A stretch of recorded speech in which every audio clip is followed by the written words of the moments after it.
അത്തനെ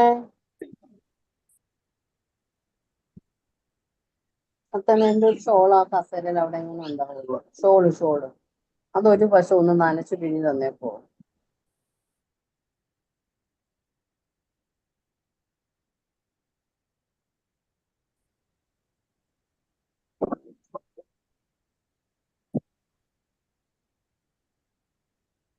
ഹരേ കൃഷ്ണ. ഓം നമോ ഭഗവതേ വാസുദേവായ. ഓം നമോ ഭഗവതേ വാസുദേവായ. ഓം നമോ ഭഗവതേ വാസുദേവായ. ഓം അജ്ഞാനതിമിരാന്തസ്യ ജ്ഞാനാഞ്ജനാശലാകയ ചക്ഷുരുന്മീലിതം യേന തസ്മൈ ശ്രീ ഗുരവേ നമഃ. നമോ വിഷ്ണുപാദായ കൃഷ്ണപ്രേഷ്ഠായ ഭൂതലെ ശ്രീമതേ ഭക്തിവേദാന്ത സ്വാമിനിധി നാമിനെ. നമസ്തേ സാരസ്വതേ ദേവേ ഗൗരവാണി പ്രചാരിണേ നിർവിശേഷ ശൂന്യവാദി പാശ്ചാത്യ ദേശധാരിണേ. ജയ ശ്രീ കൃഷ്ണ ചൈതന്യ പ്രഭു നിത്യാനന്ദ ശ്രീ അദ്വൈത ഗദാധര ശ്രീവാസാദി ഗൗര ഭക്തവൃന്ദ. ഹരേ കൃഷ്ണ കൃഷ്ണ കൃഷ്ണ ഹരേ ഹരേ, ഹരേ രാമ രാമ രാമ ഹരേ ഹരേ. ഹരേ കൃഷ്ണ. ശ്രീ ശ്രീ രാധാ ഗോവിന്ദ ടെമ്പിൾ ഇസ്കോൺ മാംഗ്ലൂരിന്റെ ഉപദേശാമൃതം ക്ലാസ്സിലേക്ക് എല്ലാവർക്കും സ്വാഗതം. ഹരേ കൃഷ്ണ. എല്ലാവർക്കും പ്രണാമം.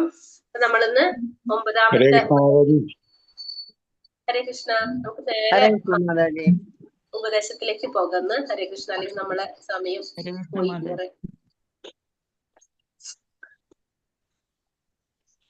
9ാമത്തെ ഉപദേശം അല്ലെ.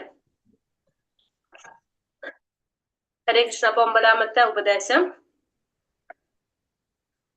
നമ്മൾ ഇന്നലെ പറഞ്ഞിട്ടുണ്ടായിരുന്നു അല്ലെ. വൈകുണ്ഠത്തെക്കാൾ ഭഗവാന് പ്രിയം മധുരയാണ്, മധുരയേക്കാൾ പ്രിയം വൃന്ദാവനമാണ്, വൃന്ദാവനത്തെക്കാൾ പ്രിയം ഗോവർദ്ധനം, ഗോവർദ്ധനത്തെക്കാൾ പ്രിയം രാധാകുണ്ടാണെന്ന്.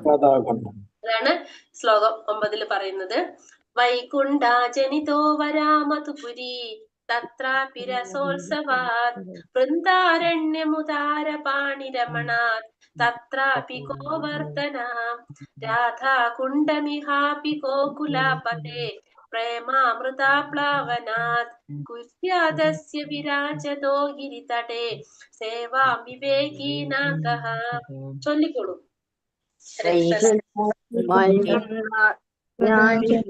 വൈകുണ്ഠാജനിതോ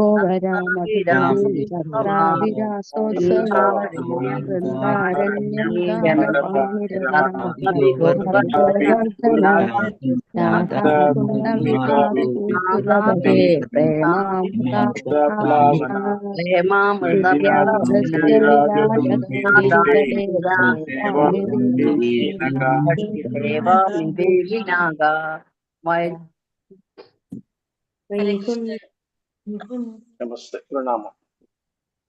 ഇവിടെ എന്താ പറയണത്? മധുര എന്നറിയപ്പെടുന്ന പുണ്യമായ സ്ഥലം ഭഗവാന്റെ ജനനം ഹേതുവായിട്ട് വൈകുണ്ഠത്തെക്കാൾ ദിവ്യത്വത്തിൽ മികച്ചു നിൽക്കുന്നു. അപ്പൊ മധുര എന്ന് പറഞ്ഞ സ്ഥലം പുണ്യമായ സ്ഥലമാണ്. അത് ഭഗവാന്റെ ജനനം കാരണം കൊണ്ട് വൈകുണ്ഠത്തെക്കാൾ മികച്ചതായിട്ടാണ് ദിവ്യത്വത്തില് പറയുന്നത്. കാരണം ഭഗവാൻ അവതരിക്കാനായിട്ട് ജനിക്കാനായിട്ട് തെരഞ്ഞെടുത്ത സ്ഥലമാണ് ഇത് മധുര. അപ്പൊ അത് അത്രയും ദിവ്യത്വത്തിൽ മികച്ചു നിൽക്കുന്ന സ്ഥലമാണ് വൈകുണ്ഠത്തെക്കാൾ മധുര എന്ന് പറയുന്നു. കൃഷ്ണന്റെ രാസലീലാ വിനോദങ്ങൾ ദിവ്യമായ വൃന്ദാവനം മധുരയേക്കാൾ ശ്രേഷ്ഠതരമാണ്. അപ്പോ ഭഗവാന്റെ രാസലീല പോലുള്ള വിനോദങ്ങൾ നടന്ന സ്ഥലമാണ് എന്ത്? വൃന്ദാവനം. അതുകൊണ്ട് തന്നെ മധുരയേക്കാൾ ശ്രേഷ്ഠമായിട്ടുള്ളതാണ് എന്ത്? വൃന്ദാവനം. ശ്രീകൃഷ്ണൻ തന്റെ കൈകൊണ്ട് ഉദ്ധരിക്കുകയും അനേകം ലീലാ വിനോദങ്ങളിൽ ഏർപ്പെടുകയാലും ഗോവർദ്ധന പർവ്വതം വൃന്ദാവനത്തെക്കാൾ മേന്മറിയാണ്. അപ്പൊ ഇവിടെ ഗോവർദ്ധന പർവ്വതത്തെ കുറിച്ച് എന്താ പറയണത്? ശ്രീകൃഷ്ണന്റെ കൈകളാൽ ഉദ്ധരിക്കപ്പെട്ടതാണ് അല്ലെ. ഗോവർദ്ധനം എന്ന് വെച്ചിട്ടുണ്ടെങ്കിൽ ഭഗവാൻ ഗോവർദ്ധന പർവ്വതം പൊക്കിയിട്ടുള്ളത് നമുക്കറിയാം. ചെറുവിരലിൽ ഭഗവാൻ പൊക്കി നിന്നത് നമുക്ക് കേട്ടിട്ടുള്ളതാണ് അല്ലെ കഥ. അപ്പൊ അങ്ങനെ പൊക്കി നിന്നിട്ടുള്ള ആ വൃന്ദാവനം, പിന്നെ ഭഗവാന്റെ ലീലകൾക്കും സാക്ഷിയാണ് ആര്? ഗോവർദ്ധന പർവ്വതം. അതുകൊണ്ട് തന്നെ ആ ഗോവർദ്ധനം വൃന്ദാവനത്തെക്കാൾ മേന്മയേറിയതാണ്, എല്ലാറ്റിലും മികച്ചതാണ് രാധാകുണ്ഡം. എന്തുകൊണ്ടെന്നാൽ ഗോകുലനാഥനായ ശ്രീകൃഷ്ണ ഭഗവാന്റെ ദിവ്യപ്രേമമാകുന്ന അമൃതം അതിൽ കരകവിഞ്ഞൊഴുകുന്നു. അപ്പൊ എല്ലാറ്റിലും മികച്ചത്, ഇതിനേക്കാൾ ഒക്കെ മികച്ചത് എന്താണ്? രാധാകുണ്ഡമാണ്. കാരണം ഭഗവാന്റെ ദിവ്യപ്രേമമാകുന്ന അമൃതമാണ് എന്തിലൂടെ ഒഴുകുന്നത്? രാധാകുണ്ടിലൂടെ ഒഴുകുന്നത്. ഭഗവാന്റെ ജനനം ഹേതുവായിട്ട് മധുര എന്ന സ്ഥലം വൈകുണ്ഠത്തെക്കാൾ ശ്രേഷ്ഠമായിട്ടുള്ളതാണ്, ദിവ്യത്വത്തിൽ മികച്ചു നിൽക്കുന്നതാണ്. ഭഗവാന്റെ രാസലീലകൾ നടന്ന വൃന്ദാവനം മധുരയേക്കാൾ ശ്രേഷ്ഠമാണ്. പിന്നെ ഭഗവാന്റെ കൈകൊണ്ട് ഉദ്ധരിക്കുകയും ഭഗവാന്റെ ലീലാവിനോദങ്ങളിൽ ഏർപ്പെടുകയും ചെയ്തിരുന്ന ഗോവർദ്ധന പർവ്വതം വൃന്ദാവനത്തെക്കാൾ ശ്രേഷ്ഠമാണ്. ഈ ഗോവർദ്ധനത്തെക്കാൾ ശ്രേഷ്ഠമാണെന്ത്? രാധാകുണ്ഡം. കാരണം ഭഗവാന്റെ ദിവ്യപ്രേമമാകുന്ന അമൃത് കരകവിഞ്ഞൊഴുകുന്നതാണ് ഇതിലൂടെ രാധാകുണ്ഡം. അങ്ങനെ വൈകുണ്ഠത്തിന്റെ പ്രാധാന്യം വൈകുണ്ഠം ആത്മീയ ലോകത്തിലുള്ള സ്ഥലല്ലേ വൈകുണ്ഠം. ആത്മീയ ലോകത്തെക്കാളും പ്രാധാന്യം അവിടെ മധുരയ്ക്ക് കൊടുക്കുന്നു എന്ന് പറയാണ് അവിടെ. ശരിക്കും നമ്മൾ എന്താണ് ഭൗതിക ലോകത്തിലുള്ള സ്ഥലമാണ് മധുര അല്ലെ. പക്ഷെ ഭൗതിക ലോകത്തിലുള്ള മധുര ഭഗവാൻ ജനിച്ചത് കൊണ്ട് എന്തായി മാറാണ് അവിടെ? അത് ആത്മീയ ലോകത്തിന്റെ അതിനേക്കാളും പ്രാധാന്യം വരാണ്. ശരി ശരി. അങ്ങനെ ഇരിക്കെ ഗോവർദ്ധന പർവ്വതത്തിന്റെ അടിവാരത്തിലായി സ്ഥിതി ചെയ്യുന്ന ഈ രാധാകുണ്ഡത്തെ സേവിക്കുന്നതിൽ വിവേകശാലിയായ ഏതൊരാളാണ് വിമുഖനായിരിക്കുക. അപ്പൊ ഭഗവാൻ ഏറ്റവും പ്രിയപ്പെട്ടത് രാധാകുണ്ടാണെന്ന് മനസ്സിലായി. അപ്പൊ ഈ ഗോവർദ്ധന പർവ്വതത്തിന്റെ താഴെ ഇരിക്കുന്ന രാധാകുണ്ഡത്തെ സേവിക്കാനായിട്ട് ആരാണ് വിമുഖനായിട്ട് ഇരിക്കുന്നത് എന്നാണ് ചോദിക്കുന്നത്. ഭാവാർത്ഥം: ആത്മീയ ലോകത്തിന് ഭൗതിക ലോകത്തിനേക്കാളും മേന്മയുണ്ടെന്നാലും ഭഗവാൻ മധുരയിൽ ജനിച്ചത് കൊണ്ട് മധുര ആത്മീയ ലോകത്തെക്കാൾ ശ്രേഷ്ഠമായി കണക്കാക്കുന്നു. അപ്പോ ആത്മീയ ലോകം എന്ന് പറഞ്ഞാൽ നമുക്കറിയാം വൈകുണ്ഠ ലോകം. ഇപ്പൊ കുണ്ഠിതങ്ങൾ ഇല്ലാത്ത ലോകമാണ് വൈകുണ്ഠ ലോകം എന്ന് പറയില്ലേ. ഈ ആത്മീയ ലോകം എന്ന് പറയുന്നത് നമ്മൾ എപ്പോഴാണ് ആത്മീയ ലോകത്തിലേക്ക് നമുക്ക് കടക്കാൻ സാധിക്കുക? നമ്മൾ ആത്മീയമായിട്ട് മുന്നേറുമ്പോഴാണ് നമുക്ക് കടക്കാൻ സാധിക്കുന്നത്. സാക്ഷാത്കാരം നേടുമ്പോഴാണ് നമുക്ക് സാധിക്കുന്നത്, ആത്മസാക്ഷാത്കാരം നേടുമ്പോൾ. എന്നിട്ട് പോലും ഇവിടെ പറയണത് മഥുരയിൽ ഭഗവാൻ അവതരിച്ചത് കൊണ്ട് തന്നെ ആത്മീയ ലോകത്തെക്കാൾ പ്രാധാന്യമായിട്ട് ശ്രേഷ്ഠമായിട്ടാണ് എന്ത് കാണുന്നത്? ഈ ഭൗതിക ലോകത്തില് മഥുര ഉള്ളത് കൊണ്ട് കാണാൻ സാധിക്കുന്നത്. ആത്മീയ ലോകത്തിന് ഭൗതിക ലോകത്തിനേക്കാളും മേന്മയുണ്ടെന്നാലും ഭഗവാൻ മഥുരയിൽ ജനിച്ചത് കൊണ്ട് മഥുര ആത്മീയ ലോകത്തെക്കാൾ ശ്രേഷ്ഠമായിട്ട് കണക്കാക്കുന്നു.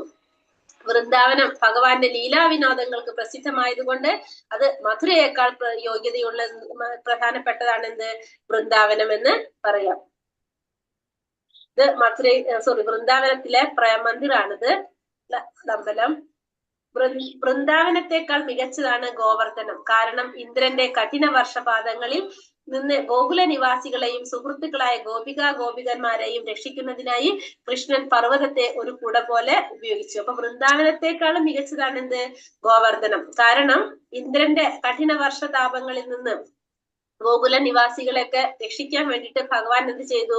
ആ ഗോവർദ്ധന പർവ്വതത്തെ ഒരു കുട പോലെ ഉപയോഗിച്ച് എല്ലാ വൃന്ദാവനവാസികളെയും അതിന്റെ കീഴിൽ കൊണ്ടുവന്ന് എല്ലാവരെയും സംരക്ഷിച്ചു. 7 ദിവസമാണ് കണ്ടിന്യൂസ് ആയിട്ട് മഴ പെയ്തത്. ആ ഇന്ദ്രന്റെ കോപം നിമിത്താണ് ഇതൊക്കെ സംഭവിച്ചത്. ഇന്ദ്രന്റെ ഒരു പാഠം പഠിപ്പിക്കാനായിട്ട് ഭഗവാൻ ചെയ്തതിന്റെ ഫലമായിട്ടാണ് അവിടെ ഇന്ദ്രന് ദേഷ്യം വന്നതും ഇതൊക്കെ ചെയ്തത്. പക്ഷെ അപ്പോ 7 ദിവസം കണ്ടിന്യൂസ് ആയിട്ട് മഴ പെയ്തപ്പോ അവിടെ ഫുള്ള് വെള്ളപ്പൊക്കം വരും. അപ്പൊ അതിൽ നിന്ന് എല്ലാവരും രക്ഷപ്പെടുത്താനായിട്ട് ഭഗവാൻ ഗോവർദ്ധന പർവ്വതത്തെ ഒരു കുട പോലെ ഉപയോഗിച്ച് എല്ലാവരും രക്ഷപ്പെടുത്താണ് ചെയ്യുന്നത്. അപ്പൊ അതുകൊണ്ട് തന്നെ ഗോവർദ്ധനം വൃന്ദാവനത്തേക്കാൾ മികച്ചതാണ്. പിന്നെ അത് മാത്രമല്ല, ഭഗവാൻ എന്താണ് കാലിമേച്ച് നടന്നതും തന്റെ പ്രിയതമയായ രാധാറാണിയെ പ്രതീക്ഷിച്ചു കൊണ്ടിരുന്നതെല്ലാം എവിടെയാണ്? ഈ ഗോവർദ്ധനത്തിലാണ്. ഗോവർദ്ധന പർവ്വതത്തിന്റെ കീഴിലാണ് കാലിമേച്ച് നടന്നതും അതുപോലെ തന്നെ രാധാറാണിയെ പ്രതീക്ഷിച്ചു കൊണ്ടിരിക്കുന്നതും എല്ലാം എവിടെയായിരുന്നു? ഈ ഗോവർദ്ധന ഗിരിയിലാണ്. അപ്പൊ അതുകൊണ്ട് അത് വൃന്ദാവനത്തെക്കാൾ പ്രിയപ്പെട്ടതാണ് ഭഗവാന്. രാധാകുണ്ഡം മേൽപ്പറഞ്ഞ എല്ലാറ്റിനേക്കാളും ശ്രേഷ്ഠമാണ്. കൃഷ്ണന്റെ പ്രേമം കരകവിഞ്ഞൊഴുകിയത് അവിടെയാണ്. ഉത്തമ ഭക്തന്മാർ രാധാകുണ്ഡത്തിൽ താമസിക്കുവാൻ ആഗ്രഹിക്കുന്നു. അപ്പൊ രാധാകുണ്ടാണെങ്കിലോ അതിനേക്കാളും ശ്രേഷ്ഠമാണ്. കാരണം ഭഗവാന്റെ ആ പ്രേമം കരകവിഞ്ഞൊഴുകിയത് എവിടെയാണ്? രാധാകുണ്ടിലാണ്. അതുകൊണ്ട് തന്നെ ഉത്തമ ഭക്തന്മാരെല്ലാവരും രാധാകുണ്ടിൽ താമസിക്കാനായിട്ട് ആഗ്രഹിക്കുന്നവരാണ്. ഇതാണ് രാധാകുണ്ട്. ചൈതന്യ മഹാപ്രഭു വ്രജഭൂമി സന്ദർശിച്ചപ്പോൾ അദ്ദേഹത്തിന് രാധാകുണ്ടിന്റെ സ്ഥാനം കണ്ടുപിടിക്കാൻ സാധിച്ചില്ല. പിന്നീട് അദ്ദേഹം അവിടെ ചെറിയ സരസ് കണ്ടുപിടിച്ചു. ശരിയായ രാധാകുണ്ടിന്റെ സ്ഥാനം ഇത് തന്നെയാണെന്ന് അദ്ദേഹം മനസ്സിലാക്കി. അപ്പൊ ചൈതന്യ മഹാപ്രഭു വ്രജഭൂമി സന്ദർശിച്ചപ്പോ അദ്ദേഹത്തിന് രാധാകുണ്ടിന്റെ സ്ഥാനം ആദ്യം കണ്ടുപിടിക്കാൻ സാധിച്ചില്ല. പിന്നെ അവിടെ അദ്ദേഹം ഒരു ചെറിയൊരു സരസ് കണ്ടുപിടിച്ചു. അദ്ദേഹത്തിന് മനസ്സിലായി ഇത് തന്നെയാണ് രാധാകുണ്ട് എന്ന് മനസ്സിലാക്കി. അങ്ങനെയാണ് അവിടെ രാധാകുണ്ട് ഇന്നത്തെ രീതിയിൽ വികസിപ്പിച്ചെടുത്തത്. അതാണ് ഷഡ്ഗോസ്വാമിമാരുടെ സഹായത്തോടെയാണ് ഇതൊക്കെ അദ്ദേഹം ചെയ്തത്. അനന്തരം 6 ഗോസ്വാമിമാരുടെ നേതൃത്വത്തിൽ അദ്ദേഹം അത് പുനരുദ്ധീകരിച്ചു. 6 ഗോസ്വാമിമാരുടെ സഹായത്തോടെയാണത് പുനരുദ്ധീകരണം നടത്തിയത്. ചൈതന്യ മഹാപ്രഭുവിന്റെ ഭക്തിയുത സേവനത്തിൽ താല്പര്യമില്ലാത്തവർക്ക് രാധാകുണ്ഡത്തിന്റെ ആത്മീയ പ്രാമുഖ്യവും ദിവ്യമായ സ്വഭാവവും അറിയാൻ കഴിയില്ല. അപ്പൊ ചൈതന്യ മഹാപ്രഭുവിന്റെ ഈ ഭക്തിയുത സേവനത്തിൽ താല്പര്യമില്ലാത്തവർക്ക് എന്ത് അറിയില്ല? ഈ രാധാകുണ്ഡത്തിന്റെ പ്രത്യേകത അല്ലെങ്കിൽ പ്രാമുഖ്യം, സ്വഭാവം ഒന്ന് മനസ്സിലാക്കാനായിട്ട് അവർക്ക് സാധിക്കില്ല. ഹരേ കൃഷ്ണ. അത്ര ഉള്ളതില് 3 വനങ്ങളെ കുറിച്ച് വിട്ടുപോയിട്ടുണ്ട്. 3 വനങ്ങളെ കുറിച്ച് പറയുന്നത് വിട്ടുപോയിട്ടുണ്ട്. ക്വസ്റ്റ്യനിൽ വരുന്നുണ്ട് മാതാജി, അപ്പൊ നമുക്ക് നോക്കാം.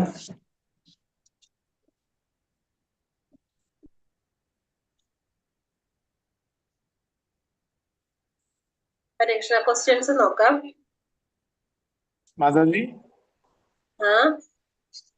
ഈ ശ്രീലപ്രഭു പറഞ്ഞിട്ടുള്ള വ്രജഭൂമി എന്താണ്? വൃന്ദാവനത്തിന് പറയണ പ്രഭു. സോറി കേട്ടോ, ഞാൻ പറഞ്ഞില്ല അല്ലെ. വൃന്ദാവന ഭൂമി എന്നുള്ളതിനാണ് വ്രജഭൂമി എന്ന് പറയാ കേട്ടോ. വ്രജവാസികൾ എന്ന് പറഞ്ഞാൽ വൃന്ദാവനവാസികളെയാണ് വ്രജവാസികൾ എന്ന് പറയാ. വ്രജം എന്ന് പറയുന്നത് വൃന്ദാവനത്തിന് പറയാ കേട്ടോ. ഓക്കെ ഓക്കെ മാതാജി, ഞാനത് വിട്ടുപോയത് കേട്ടോ, സോറി, മനസ്സിലാവുണ്ടാവില്ല.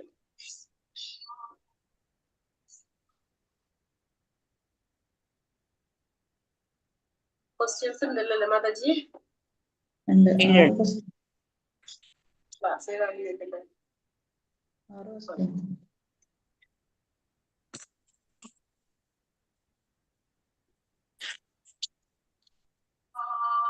ഒമ്പതാമത്തെ ശ്ലോകത്തിൽ എന്താ പറയുന്നത്? മധുര എന്ന സ്ഥലം ജനനം കൊണ്ട് ദിവ്യത്വമുള്ളതാണ്. മധുരയേക്കാൾ കൃഷ്ണന് രാസലീലകൾക്ക് ഹേതുവായിട്ടുള്ള വൃന്ദാവനം മധുരയേക്കാൾ ശ്രേഷ്ഠമാണ്. ശ്രീകൃഷ്ണൻ തന്റെ കൈകൊണ്ട് ഉദ്ധരിച്ച ഗോവർദ്ധന അതിലും ശ്രേഷ്ഠമാണ്. ശ്രീകൃഷ്ണന്റെ പ്രേമലീലകൾ ആടിയ രാധാകൊണ്ടാണ് ഏറ്റവും മികച്ചത്. ഏറ്റവും മികച്ചത്. അതായത് അപ്പൊ ആ ശ്രേണിയായിട്ട് വേറെ ചോദ്യം ഉണ്ടോ? ഉണ്ട്. 9ാമത്തെ ശ്ലോകത്തിൽ പറയുന്നത് കാരണസഹിതം പറയാം നമുക്ക്. മധുര വൈകുണ്ഠത്തേക്കാൾ ഭഗവാന്റെ ജനനം ഹേതുവായിട്ട് മധുര പ്രിയപ്പെട്ടതാണ്, ശ്രേഷ്ഠമായതാണ്. മധുരയേക്കാൾ ശ്രേഷ്ഠമായതാണ് വൃന്ദാവനം. കാരണം ഭഗവാന്റെ രാസലീല പോലുള്ള ലീലകളെല്ലാം നടന്നത് വൃന്ദാവനത്തിലാണ്. വൃന്ദാവനത്തേക്കാൾ ശ്രേഷ്ഠമാണ് ഗോവർദ്ധനം. കാരണം ഭഗവാൻ കാലിമേച്ച് നടന്നതും പിന്നെ ഇന്ദ്രന്റെ ആ കോപത്തിന്റെ സമയത്ത് ഗോവർദ്ധന പർവ്വതത്തെ കുടയാക്കിയിട്ടാണ് വൃന്ദാവനവാസികളെ രക്ഷിച്ചത്. അതുകൊണ്ട് ഗോവർദ്ധനം പ്രിയപ്പെട്ടതാണ്. അതിനേക്കാളും ശ്രേഷ്ഠമായതാണ് രാധാകുണ്ട്. കാരണം അവിടെ രാധാകുണ്ട് എന്നാണ് ഭഗവാന്റെ അതിശയമായ പ്രേമം കരകവിഞ്ഞുകൊണ്ടിരുന്നത്. ഗോവർദ്ധന പർവ്വതം മികച്ചതാകാൻ കാരണം ഇന്ദ്രന്റെ കഠിന വർഷപാതകളിൽ നിന്ന് ഗോകുല നിവാസികളെ നടന്നതും രാധാറാണിയെ പ്രതീക്ഷിച്ചിരുന്നതും കാലി മേയിച്ചു നടന്നതും എല്ലാം ഗോവർദ്ധന പർവ്വതത്തിന്റെ താഴ്വരയിലാണ്. വേണ്ടി കുടയായിരുന്നു.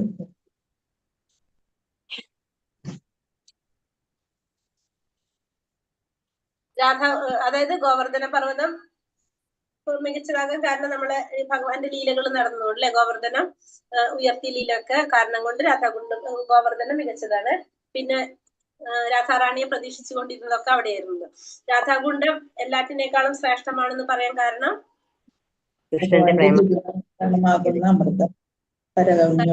അത് രാധാറാണിയുടേതാണ് കേട്ടോ. അതുകൊണ്ടാണ് അതിന് പ്രത്യേകത. വൃന്ദാവനത്തിൽ ഭഗവാന്റെ ലീലയുമായി ബന്ധപ്പെട്ട വിവിധ വനങ്ങളുടെ പേരുകൾ 3 വനങ്ങളാണ് പറയുന്നത്. താലവനം, മധുവനം, ബഹുലവനം. താലവനം താലവനം, മധുവനം, ബഹുലവനം.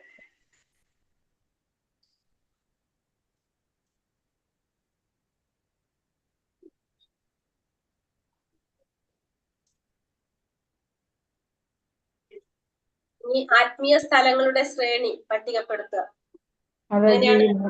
മാതാജി മൂന്നാമത്തെ വനം ഏതാണ്? താലവനം, മധുവനം, ബഹുലവനം. ബഹുല.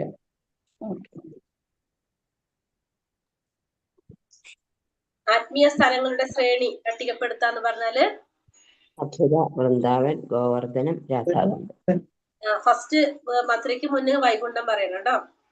വൈകുണ്ഠം, മധുര, വൃന്ദാവനം, ഗോവർദ്ധന പർവ്വതം, രാധാകുണ്ഡ്.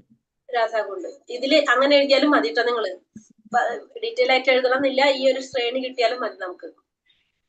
വൈകുണ്ഠം, അത് കഴിഞ്ഞിട്ട് മധുര, വൃന്ദാവനം, വൃന്ദാവനം, ഗോവർദ്ധനം, ഗോവർദ്ധന പർവ്വതം, രാധാകുണ്ഡ്. രൂപഗോസ്വാമി രാധാകുണ്ടിന്റെ കൂടുതൽ പ്രാധാന്യം നൽകിയത് എന്തുകൊണ്ട്? അത് ആ ആൻസർ നമുക്ക് 11ാമത്തെയും കൂടി എടുത്തിട്ട് നിങ്ങൾക്ക് എഴുതാം. ആ ഒരു 11ാമത്തിൽ ക്വസ്റ്റ്യൻസ് സെപ്പറേറ്റ് ഇല്ല. രാധാകുണ്ടിന്റെ പ്രാധാന്യം പ്രത്യേകതകളാണ് 11ാമത്തെ ഉപദേശത്തിലും പറയുന്നത്. അപ്പൊ അത് ഇതും കൂടി നോക്കിയിട്ട് നമുക്ക് എഴുതാം കേട്ടോ. ഇതിലിപ്പോ രൂപഗോസ്വാമി പ്രധാനം പറയാനായിട്ട് കാരണം പറയുന്ന വെച്ചാല് രാധാകുണ്ടിന് പറയുന്ന വെച്ചാൽ ചൈതന്യ മഹാപ്രഭു അത്രയും പ്രാധാന്യം കൊടുത്തിട്ടുണ്ടായിരുന്നു. അപ്പൊ അതുകൊണ്ട് രൂപഗോസ്വാമി അത്രയും പ്രാധാന്യം കൊടുക്കുമെന്ന് പറഞ്ഞു. പക്ഷെ അല്ലാതെ ഇതിൽ പറയുന്നുണ്ട്, അത് കാരണം രാധാറാണിയുടേതാണത്. ചൈതന്യ മഹാപ്രഭു അത് കണ്ടുപിടിക്കാനായിട്ട് വളരെയധികം അഭിലാഷം കാണിച്ചത് കൊണ്ടാണ് രൂപഗോസ്വാമി അത് പ്രധാനപ്പെട്ടതാണെന്ന് പറയുന്നത്. അത് കൂടാതെ രാധാകുണ്ടിന്റെ പ്രത്യേകത 11ലും പറയുന്നുണ്ട്. അപ്പൊ നമുക്ക് അവിടെ നിന്നും കൂടി പോയിന്റ്സ് എടുക്കാം. ഹരേ കൃഷ്ണ, അപ്പൊ നമ്മൾ പറഞ്ഞതിൽ എന്തെങ്കിലും സംശയങ്ങളുണ്ടോ? ഇല്ല. എന്ന് പറഞ്ഞാൽ മതിയല്ലോ, സമയം പോയില്ലെന്ന്.